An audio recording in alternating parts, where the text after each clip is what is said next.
Good afternoon. My name is James King and I'm here to present to you about charter cities for or against in your country.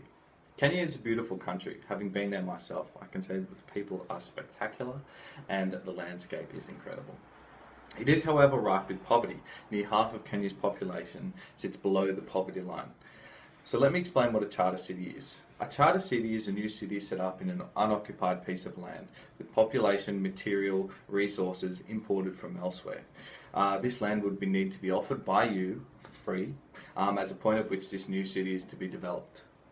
In theory, the city will be invested into by developed nations and private investors with the aim of transferring good rules and technologies to drive economic growth in your country.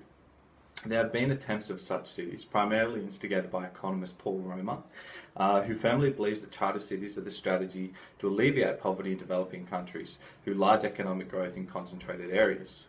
He's yet to succeed as such there is little to no comparison to draw from, so my recommendations are merely a prediction of possible outcomes based on your circumstances.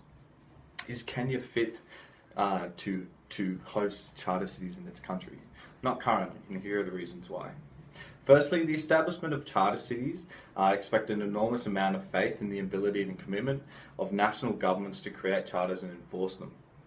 There's little evidence to suggest that these governments have your nation's best interests in establishing the charter city, and given the capitalistic nature of the Western world. So there is a real possibility that the investing nations may take a disproportionate share of the benefits of development, or are insensitive to your culture, or even have values and beliefs that are in strict contrast with your own.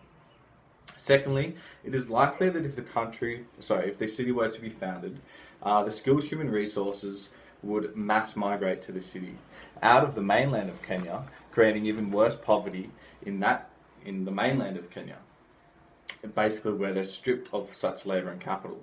Doctors, teachers, engineers have the incentive to move to the new city, basically due to higher incomes and desirable living conditions. Thirdly, there is the possibility that the city becomes oversaturated with people, driven by the prospect of a life similar to that in the Western world. As there is a limited amount of jobs available, there are likely to be slums built around the charter city, not unlike Kibera, which surrounds Nairobi, which is one of the biggest slums in the world. So it merely shifts a large population of the poor from another, rather than creating a mass amount of jobs. Lastly, Kenya is one of the most corrupt nations in the world.